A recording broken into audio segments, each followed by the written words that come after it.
Le psaume 147, à partir du verset 1 au verset 7, j'ai dit. Louez l'Éternel, car il est beau de célébrer notre Dieu, car il est doux, il est bienséant de le louer. L'Éternel rebâtit Jérusalem, il rassemble les exilés d'Israël. Il guérit ceux qui ont le cœur brisé et il pense leurs blessures. Il compte le nombre des étoiles, il leur donne à toutes des noms. Notre Seigneur est grand, puissant par sa force. Son intelligence n'a point de limite. L'Éternel soutient les malheureux, il abaisse les méchants jusqu'à terre. Chantez à l'Éternel avec action de grâce. Célébrez notre Dieu avec la harpe. Amen. Ici ce matin, la parole de Dieu nous invite à louer l'Éternel. Il dit louer l'Éternel. Pourquoi nous devons louer Dieu? La louange, c'est la reconnaissance. La louange consiste à reconnaître les bienfaits de Dieu. Et nous disons que l'adoration consiste à dire, à magnifier la grandeur de Dieu, de ce qu'il est. La louange consiste à dire ce qu'il fait. Alléluia. Ce qu'il fait dans notre vie. Et il dit louer l'Éternel. Ce matin, nous devons louer Dieu. Parce qu'il est celui-là qui veille sur nous. Parce qu'il est celui-là qui protège nos vies. Parce qu'il est celui-là qui nous préserve de beaucoup de choses dont nous n'avons même pas conscience. Des choses qui ne nous viennent même pas à l'esprit. Des personnes qui nous combattent. Des personnes qui s'associent à des esprits impurs, qui nous combattent. Que nous n'imaginons même pas, mais qui combattent notre vie, qui combattent notre avancement. Des gens autour de nous, des gens qui nous sont éloignés. Et les situations autour de nous, tout ce qui se passe, les événements qui se passent dans nos nations, tout ce qui combat l'Église. Le monde aurait voulu que l'Église ait la bouche fermée, qu'il n'y ait plus de nom de Jésus sur la terre, que Jésus ne règne plus sur la terre, qu'on ne parle même plus de Dieu sur cette terre.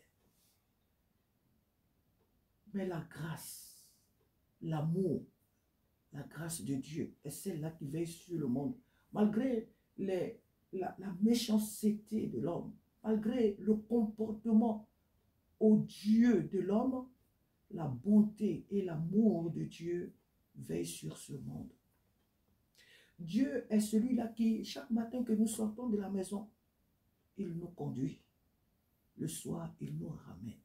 Nous dormons, nous ne savons même pas ce qui se passe autour de nous. Dieu est celui-là qui veille sur nous. Quelqu'un me rendait témoignage me disant que dans sa maison, il y avait des choses qui se passaient. Il y avait des choses qui se passaient dans sa maison. Elle attendait des bruits, des portes qui claquent, des voix qu'elle attendait. Sinon qu'elle attend dans sa maison. Je lui ai recommandé de prier et de consacrer encore de nouveau la maison. De consacrer encore de nouveau la maison. De consacrer son lieu d'habitation encore. Parce que c'est une personne qui prie. C'est une personne qui va à l'église. Donc ce n'est pas normal que ces choses se passent dans sa maison. Que ça se passe à son insu, c'est autre chose. Mais qu'elle-même, elle vive cela, qu'elle sente cela, on appelle cela une maison hantée. Mais encore, la maison, les esprits mauvais peuvent agir comme ça. Mais ça peut être aussi, c'est vrai que la sorcellerie, c'est toujours les mauvais esprits. Mais souvent, c'est des personnes aussi, quelquefois, qui sont conscientes de ce qu'elles font. Sa maison peut être un lieu où les puissances sataniques, c'est-à-dire les sorciers, font leur réunion, font des choses. En tant qu'enfant de Dieu, c'est des choses qui ne devaient pas exister dans une maison où les enfants de Dieu vivent. Quand elle m'a raconté l'histoire, je lui ai dit, tu consacres de nouveau ta maison à Dieu. Chaque appartement, chaque chambre, chaque lieu, tu consacres de nouveau la maison au Seigneur. Et ces choses ne vont plus s'y passer. pour dire qu'il y a certaines choses qui peuvent se passer dans la... Mais qui est ce Dieu-là qui veille sur nous? Les gens viennent expressément dans le but de faire du mal. Mais Dieu nous protège. Dieu protège nos vies. Il y a des gens qui aimeraient nous voir dormir et ne plus nous réveiller. Il y a des gens qui aimeraient nous voir sortir le matin de la maison et elles attendent qu'on leur dise que non, telle personne est morte, telle personne a fait un accident, telle personne, telle chose lui est arrivée. Il y a des gens qui n'aimeraient pas nous voir avancer, avancer dans notre vie, avancer dans ce que nous faisons pour Dieu, avancer dans notre marche avec le Seigneur. Il y a des gens, pas seulement même ici en France, hein, depuis même nos villages, des personnes même qui nous ont seulement vus même que sur les réseaux sociaux, qui nous veulent du mal. Mais le Dieu, qui voit, qui sait toutes choses, est celui-là qui nous protège, est celui-là qui nous garde. Nous allons sur nos lieux du travail, à l'école. Tous les collègues au travail ne sont pas forcément de bonnes personnes. Pas tous. Il y a quelques personnes parmi nos collègues, mais qui sont les alliés de l'ennemi, direct. Dans nos écoles, il y a des alliés de l'ennemi. Il y a des personnes qui viennent là, ce n'est pas pour, même si elles sont embauchées là et qu'elles font le travail ou bien qu'elles vont là à l'école, mais leur mission c'est de détruire les autres. Elles sont là pour détruire les autres. Elles sont là pour nuire les autres. Il n'y a pas longtemps ici, dans cette famille, on a eu le témoignage de quelqu'un qui était venu habiter ici, qu'on avait accepté ici par amour, un membre de notre famille, qu'on avait accepté de loger ici pour un temps, qui nous a confessé ici que Dieu a dévoilé et qui nous a confessé que elle va à l'école pour voler l'intelligence des autres parce que l'ennemi lui aurait promis de devenir président de la République. Ça nous a tous mis ici la bouche ouverte. On avait tous ici la bouche ouverte. Comment un enfant de rien du tout peut dire de telles choses? Que lui, il va à l'école, il s'encapare de l'intelligence de ses amis. Effectivement, lui, il a des très grandes notes à l'école. Que dans leur monde des ténèbres, on lui a promis que plus tard, il va devenir un président de la République. Et pour cela, il devait aussi sacrifier des personnes de la famille. C'est ici que Dieu l'a dévoilé. Ici, dans ce salon, il a tout avoué. Je pense que c'est cette honte-là même qui a fait qu'il n'a même pas duré ici et puis il est parti. Donc, Dieu fait des choses dans nos vies. Il nous protège des choses que nous n'imaginons même pas. On va à l'école, on va au travail. Il y a beaucoup de choses qui se passent autour de nous. Alors là, les moyens de transport, n'en parlons même pas. Les moyens de transport, n'en parlons même pas. Ce qui se passe dans les moyens de transport. Dans les lieux publics. Les métros que nous prenons, les bus que nous prenons, les trains, et je ne sais, tous les moyens de transport, tous les lieux publics, des choses qui s'y passent. Il n'y a pas que des êtres humains dans ces lieux-là. Il n'y a pas que des êtres humains. Il y a des esprits un peu incarnés dans le corps humain et que nous voyons comme ça. Ce ne sont pas forcément des êtres humains, mais Dieu nous protège de leurs œuvres. Dieu nous protège. Donc l'enfant de Dieu, quand tu viens prier et que dans ton esprit tu t'imagines combien de fois ce Dieu-là, il te protège de beaucoup de choses que toi-même tu n'imagines pas, tu ne peux que lui dire Seigneur, merci.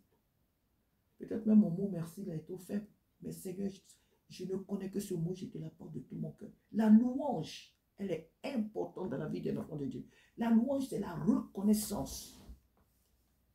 Imagine que quelqu'un te fait du bien et puis te dit tout simplement un petit mot merci, la personne ne te le dit pas. Tu seras frustré. Alors que tu avais donné la chose de bon cœur. C'est vrai que tu ne donnes pas pour recevoir forcément. Mais le mot merci est important dans la vie. Le mot merci. Quelqu'un t'a donné quelque chose, lui dit merci, c'est important. Et c'est ce que notre Dieu désire que nous lui apportons. Dieu ne demande pas forcément notre or, notre diamant, mais il veut que nous soyons reconnaissants. C'est pourquoi ce psaume commence par louer l'Éternel. Et voilà aussi pourquoi lorsque nous venons dans la présence de Dieu dans nos réunions, et quand on dit de louer Dieu, il y a des personnes qui sont là tristes dans nos églises. Il y a des personnes qui sont là soucieuses. Il y a des personnes qui sont ailleurs.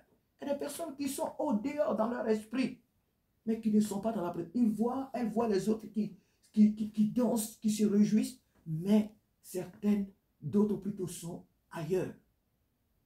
La louange, elle est importante dans la vie de chaque enfant de Dieu, de l'être humain. Nous devons apprendre à louer l'Éternel pour tout ce qu'il fait dans nos vies. Il dit car il est beau de célébrer notre Dieu. Oui, il est beau de célébrer Dieu. Qui d'autre mérite notre louange si ce n'est Dieu, celui qui tient notre souffle de vie? Il y a des personnes que je peux dire encore qui sont malades, mais qui ne s'en rendent pas compte. J'ai toujours rendu le témoignage ici d'un monsieur que j'avais rencontré à l'hôpital de Meaux. Le monsieur me rendait témoignage comme ça. Je descendais je devais prendre l'ascenseur et le monsieur me disait que ça faisait depuis plus de 20 ans qu'il avait un mal dans sa tête. Et il savait ce mal-là. Il soupçonnait ce mal, mais ne s'occupait pas. Et il n'allait pas à l'hôpital. Plus de 20 ans, il a vécu avec ce mal.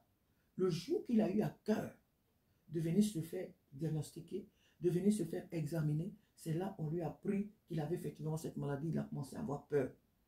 Et il savait qu'il était à la porte de la mort. C'est un Européen. Amen. Et il me disait comme ça que c'est maintenant, je sais maintenant que j'ai ce mal, que ça va me tracasser. Pour dire quoi? Il y a des personnes qui traînent des maladies, mais graves, depuis des années. Mais parce que Dieu a décidé qu'elles vivent, elles vivent. Dieu a décidé que ces personnes doivent vivre et elles vivent. Il y a des personnes qui, des médecins ont dit, dans 6 mois, tu vas mourir. Mais ces personnes vivent plusieurs années. Il est beau d'être reconnaissant. Il est beau de célébrer notre Dieu. Il dit car il est doux et il est doux, il est bienséant de le louer. L'Éternel rebâtit Jérusalem. Il rassemble les exilés d'Israël. Il guérit ceux qui ont le cœur brisé et il pense leurs blessures. Dieu guérit ceux qui ont le cœur brisé et il pense leurs blessures. Lorsque nous sommes meurtris, lorsque nous avons des situations qui nous dépassent, lorsque nous avons des situations qui nous font pleurer, qui nous amènent même, je peux dire, au découragement, comment Dieu nous guérit? Si tu tends l'oreille, tu ouvres ton cœur à sa voix, Dieu va te parler. Il va t'apaiser là où tu étais troublé, là où tu étais découragé. La voix de l'Esprit de Dieu va te réconforter, va te relever, va te consoler, va te fortifier. Il guérit ceux qui ont le cœur brisé et il pense leurs blessures. La Bible dit quoi? Il compte le nombre des étoiles, il leur donne à tout un des noms. Cette prière, je l'ai faite durant des années alors que je n'avais pas encore fait attention à ce verset. Quand je priais, j'adorais Dieu, je dis, Seigneur, toi seul connais le nombre des étoiles et à chacune qui a donné un nom. Mais moi, je pensais que c'était une prière que je faisais comme ça. Jusqu'à ce qu'un jour, je lise bien le psaume 147 et puis je vois le verset 4. J'ai dit, ah! Donc, c'est la Bible qui le dit. Les étoiles qui sont au ciel là, aussi nombreuses qu'elles sont, elles ont chacune un nom que Dieu leur a donné. Dieu leur a donné à chacune un nom. Et quand j'avais lu ça, j'ai dit, oh Seigneur, pour dire que c'est vrai, nous prions et il nous faut prier, mais c'est l'Esprit de Dieu qui nous pousse à prier. Et c'est lui qui parle aussi au travers de nous lorsque nous louons Dieu. Le Dieu que nous servons, il a donné à chacune des étoiles un nom. À chacun de nos cheveux a donné un nom. Voilà pourquoi il peut nous disait qu'aucun de nos cheveux ne se perdra. Que Dieu nous aide ce matin à savoir que nous adorons un grand Dieu, un Dieu puissant, un Dieu redoutable. Il dit notre Seigneur est grand, puissant par sa force. Son intelligence n'a point de limite. L'Éternel soutient les malheureux il abaisse les méchants jusqu'à terre. Les méchants, Dieu les abaisse jusqu'à terre. Et nous voyons tout ce qui se passe autour de nous à travers les réseaux sociaux. Hein. Les méchants, là, Dieu les abaisse jusqu'à terre. Ceux qui ont choisi d'être méchants, là, Dieu les met jusqu'à terre. Il réduit leur nom à rien. Il réduit leurs travaux à rien. Il détruit tout ce qu'ils ont bâti. En un clin d'œil. Il réduit en rien leur réputation. Des hommes aussi glorieux qu'ils étaient, en un clin d'œil, leur réputation se détériore, se réduit en rien. Il dit, il abaisse les méchants jusqu'à terre. Chantez à l'Éternel avec action de grâce. Célébrez notre Dieu avec la harpe, avec des instruments de musique. Alléluia. Soyons reconnaissants envers ce que notre Dieu fait dans nos vies. Adorons-le, magnifions-le sans regret, sans recul, sans limite, sans retenue. Aimons Dieu vraiment de tout notre cœur. Servons-le de tout notre cœur. Il n'y en a pas deux comme lui. Il n'y en aura jamais. Il est notre Père. Il est notre salut. Il est notre couverture. Il est notre Père. Aimons-le. Soyons lui reconnaissants à tout ce qu'il fait dans notre vie. Ne fermons pas nos bouches sur ce que Dieu fait dans nos vies. Disons-le chaque jour, Seigneur, merci pour tout ce que tu fais. Rendons-lui sans cesse toute la gloire. Soyons heureux de lui appartenir, d'être dans sa présence. Peu importe les problèmes, peu importe les attaques, soyons contents d'appartenir à ce Dieu, parce que de lui seul vient notre bonheur, notre paix, notre joie. Qu'il soit béni ce matin, ce grand Dieu qui nous aime tant, qui nous donne chaque jour d'être là, de nous tenir chaque jour devant sa face et dans sa présence pour lui rendre cette gloire qu'il mérite. Alléluia. Soyons tout simplement reconnaissants. C'est là le thème de notre Dieu. Reconnaissons qui est ce Dieu que nous servons et louons-le. Amen.